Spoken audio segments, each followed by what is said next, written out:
శ్రీ గురుభ్యో నమః.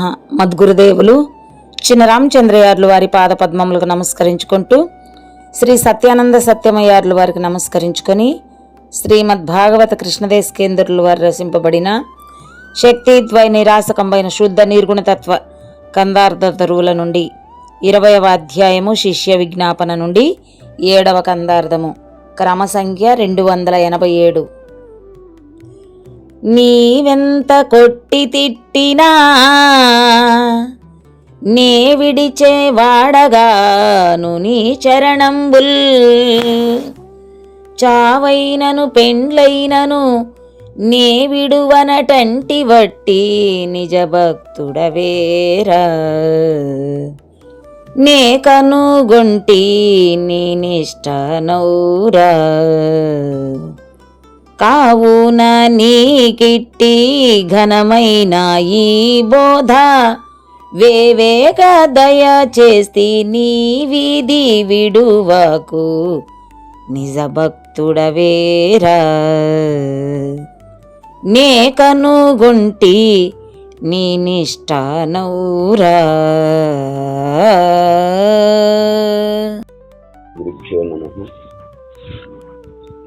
ఆత్మానాత్మరహితం అచల పూర్ణోపదేశితం శ్రీ నిశ్చల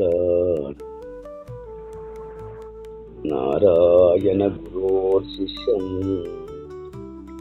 శ్రీశైల వంశాంభుదిరేవ జాతం శ్రీ పరమానంద శంకరేంద్రం గురుం భజామి. మద్గురుదేవుడు శ్రీ శ్రీ పరమానంద శంకర నారాయణ స్వామి వారి పాదపద్మములకు నమస్కరించుకుంటూ శ్రీమద్ భాగవత కృష్ణదేశకేంద్ర ప్రభువులచే విరచితమైన శక్తిద్వయ నిరాజకమైన శుద్ధ నిర్గుణ తత్వ కందార్థ దరువులు 20వ అధ్యాయము శిష్య విజ్ఞాపన నుండి ఈరోజు మనము 7వ కందార్థాన్ని విచారించుకుంటున్నాము. క్రమ సంఖ్య 287.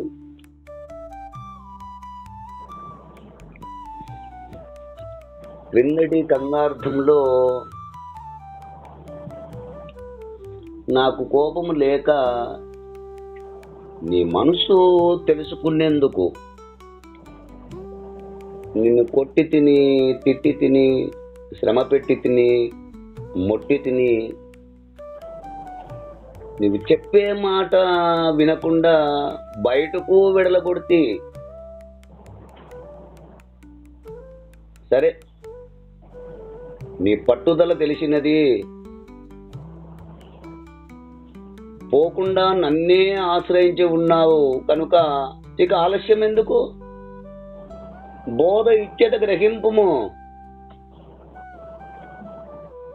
అని దయ పుట్టి ఈ బోధ పూర్తిగా చెప్పి తిని నీవు గట్టివాడవురా అంటూ మనము క్రిందటి కందార్థములో విచారించుకున్నాము.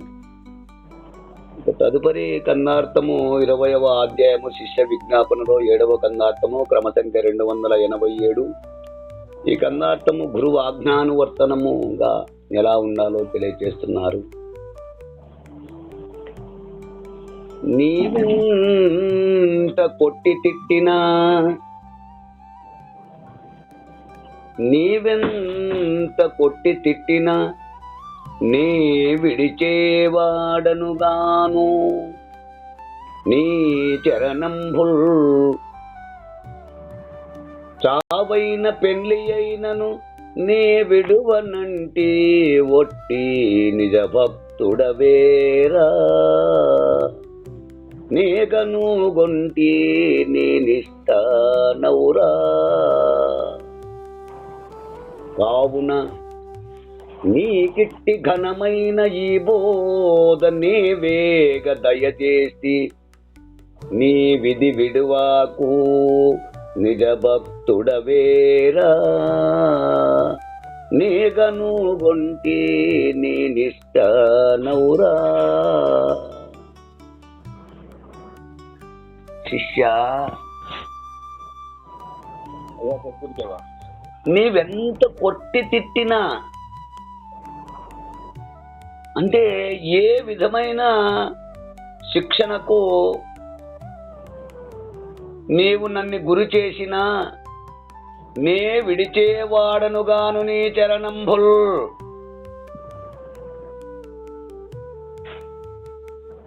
నీ పాద పద్మములు నేనెప్పుడు విడిచి ఉండను. చావైనా పెండ్లి అయినా, అది చావైనా సరే పెండ్లైనా సరే, అది మంచి జరిగినా చెడు జరిగినా నే విడవనంటివి అయ్యా. అది చావైనా పెండ్లైనా, అది మంచి జరిగినా చెడు జరిగినా నే విడవనంటివి. నేను విడిచి ఉండువాడను కాను అని రుజువు పలికితివి. అట్టి నిజభక్తుడవేరా. పరిపూర్ణ భావమును దృఢపరుచుకొనుటకు కావలసిన యోగ్యత పాత్రత కలిగి ఉన్నవాడవు.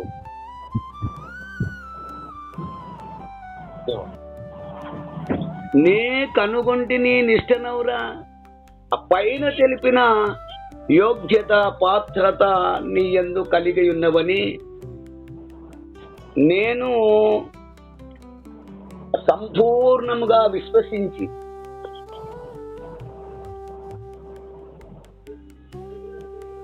అంటే శిష్య, నాయందు నీకు గల దృఢమైన భక్తిని,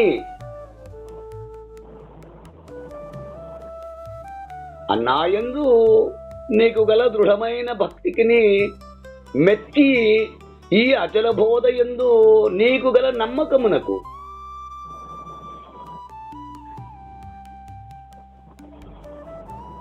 ఈ బోధ నీకు పట్టుటకు నిన్ను నేను ఏమాత్రము దయదలచక కొట్టుచున్నాను, తిట్టుచున్నాను, మెడబట్టి నెట్టుచున్నాను.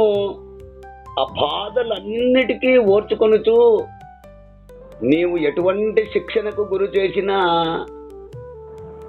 కష్టములకు నీ పాదములను నేను విడిచి ఉండను. కష్టమైన సుఖమైన, మంచి జరిగిన చెడు జరిగిన నా జీవితము ముడిపడి ఉన్నది. నా జన్మ సార్థకము ఇచ్చటనే, అంటే నీ వల్లనే పొందవలసి ఉన్నది అని ఆ శిష్యుడు ఆ గురువును, గురు ధర్మమును ఆశ్రయించి ఉండుట కర్తవ్యమై ఉన్నది.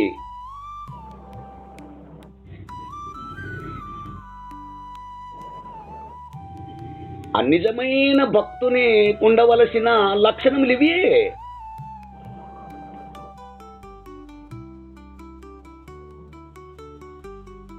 పరిపూర్ణ భావము దృఢపరుచుకొనుటకు కావలసిన యోగ్యత కూడా ఇట్టిదని చెప్పవలెను. కావున అందుచేత నీకిట్టి ఘనమైన ఈ బోధ, గొప్పదైన ఈ భావము నీకు వేవేగ దయచేసి వెంటనే నీకు దృఢపరిచి ఉంటిని.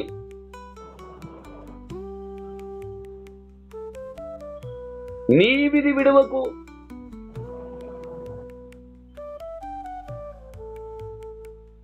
చెట్టి పరిస్థితులలోనూ దీనికి దూరం కాకు.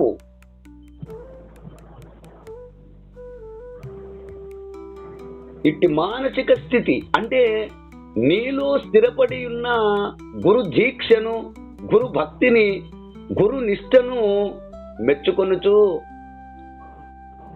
సర్వబోధలకు శ్రేష్టమైనది, సదసత్తులకు అతీతమైనది గురువాక్యము యథాతథంగా అంటే అనుభవనీయం కాగలదు.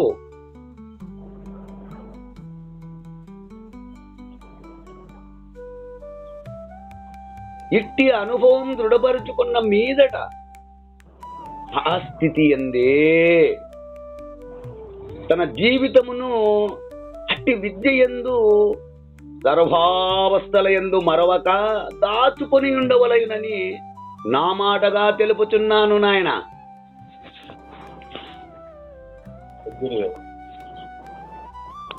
నా మాటగా తెలుపుచున్నాను. అంటూ మనకు ఈ కందార్థము ద్వారా కృష్ణదేశికేంద్రుల వారు భావాన్ని అందిస్తున్నారు. ఈ కందార్థ భావాన్ని మీరు కూడా అందుకుంటారని కోరుకుంటూ జై గురుదేవా. జై గురుదేవా. జై గురుదేవా. జై గురుదేవ నాయన. జై గురుదేవ.